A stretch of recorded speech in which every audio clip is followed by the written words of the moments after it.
Greetings! Welcome to the Devlog for Alpha 5 of Update 100 of Hot Dogs, Horseshoes, and Hand Grenades. We're going to start off as always with a quick sound check. Make sure your speakers aren't up too high.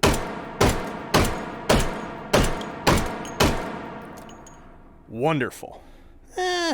Not great, but not bad.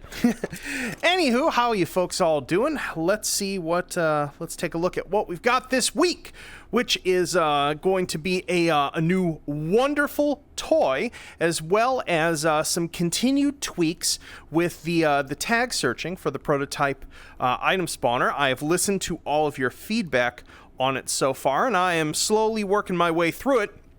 But anyway, let's look at the new toy first. This is one I told you folks that I owed you. That's right, it's time for the PSG1. Oh yeah! Oh, what a beaut. What a beaut. This model by Ben Kalla, the fine fellow who did our MP5s and our G3 and our G3 SG1, which has been taking the spot of this in our flaccid snake taking hold, but we now have this sucker. Yes, that is a 5-round mag for it. Don't worry though, I've got a 10 and a 20 for it. Pull this back to charge it. It has a scope already built into it. This is a 3-6, and we can even adjust the exact pull on our stock there, as well as the cheek pad, just for funsies. All right, let's take ourselves some shots. Use our stabilization here. Let's see here. There we go.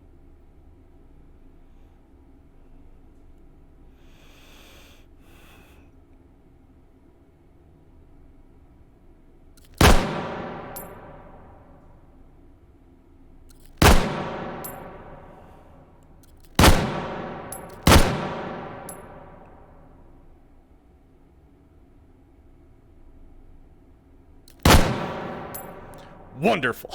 That is right. Just look at that beauty.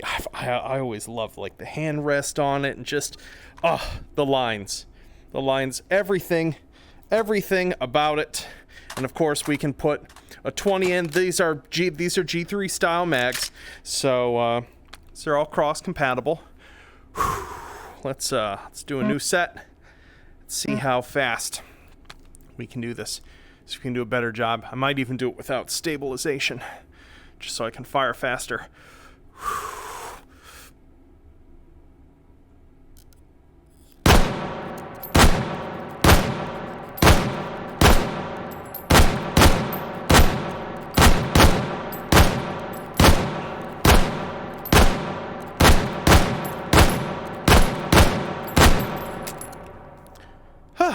Not bad for that speed.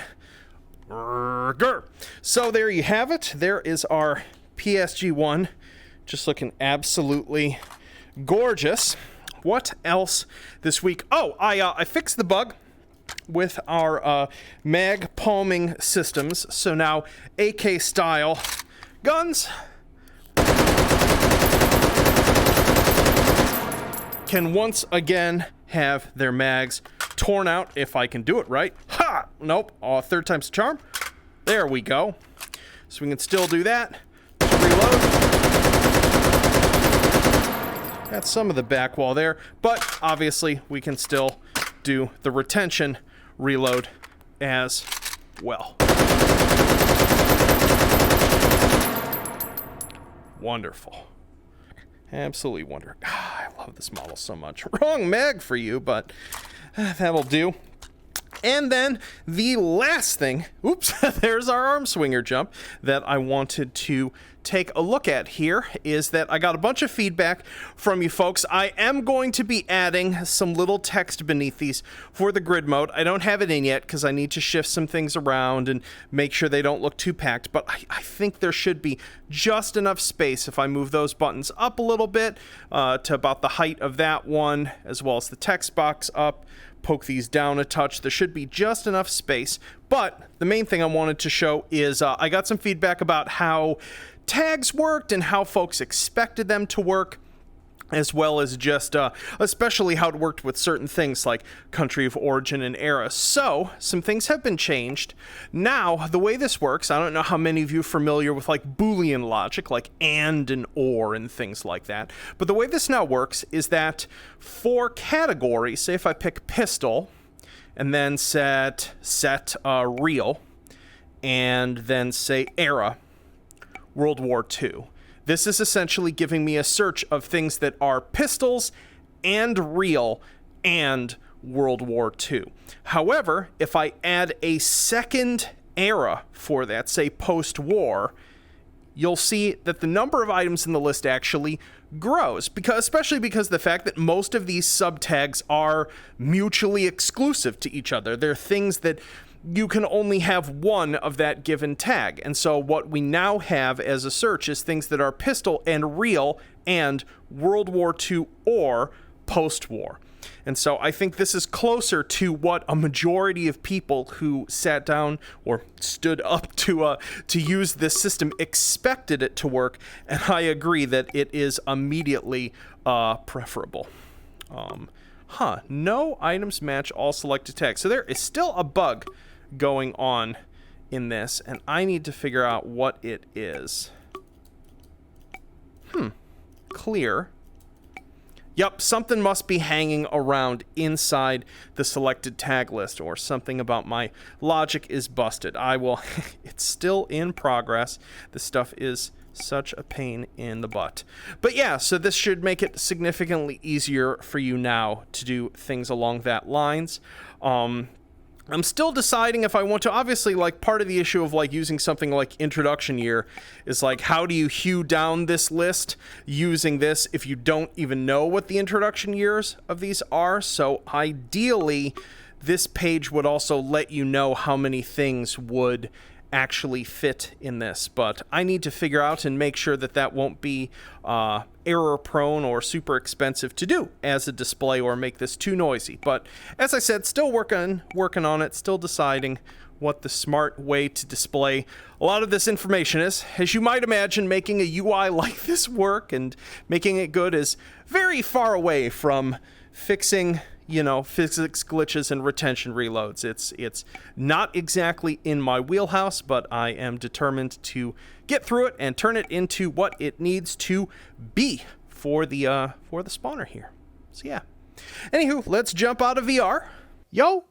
So yeah, this is a bit on the smaller side for an alpha. I originally wasn't actually going to post an alpha this week, as I've got a bunch of stuff that's sort of midstream, but then realized that it was stable enough to do so, and honestly, because of just the sheer number of people who reported the bug involving the mag retention reloading causing AK mags to jump into your hands, I figured it was worth just getting this out onto the alpha stream as quickly as possible.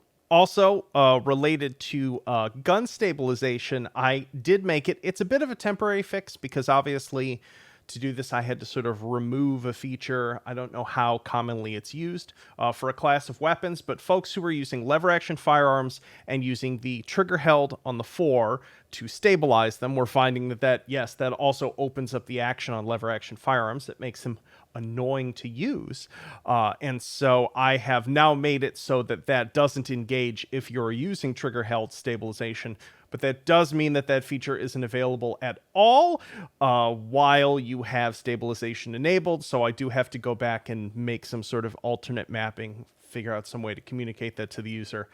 I don't know, it's just like all the controllers and input styles and weapon styles, it becomes a little exhausting sometimes. But then beyond all of that, work on the item spawner continues. Very important thing for another very commonly reported thing that is happening in support requests is that a number of folks have found that as of last update, when they loaded into Take and Hold or a couple other scenes, basically what would happen is they wouldn't have their hands or their radar, or things wouldn't spawn. If this is happening to you, you might have incorrect serialized data due to the way that a certain mod worked. Obviously, this only applies to if you use mods or if you have ever used mods and even removed them on your specific computer. This data may still be in some of your serialized sort of save game information. If this is the case, if you ever run into that problem, or really any initialization problem, the first thing you should always check after doing your right click on the game in Steam, going to properties, local files, verify integrity of game files. If that doesn't fix your problem, the very next thing you should do is go into C app data C users, your username, app data, local low, Rust LTD, hot dogs, horseshoes, and hand grenades, and all of the text files that you see in there. That's your options, that's your unlocks, that's your vaulted guns. Just grab all those files and just drag them into a folder in the desktop. And what will happen is when the game runs again, it will regenerate all the ones it absolutely needs. If that fixes your problem, that means that something either in options or your unlocks is invalid or was serialized incorrectly, and so you just have to chuck that file. It happens periodically, either just to momentary corruption, or something has changed about the game or changed about a mod, and basically an initialization failure is occurring at that moment, and then everything that is supposed to happen after it is also failing. So just to save you and me a little bit of time, if you are running into an area, please do those 2 little troubleshooting steps first. And if those don't fix your problem, still, as always, jump over to the bug report section of the Steam forum and type out what is going wrong, and we'll help you as always. So yeah. Anywho, that is it for this week. I will see you folks all next week, hopefully with a far more fully functional new item spawner. So yeah, hope you all have a wonderful weekend. See you soon. Peace.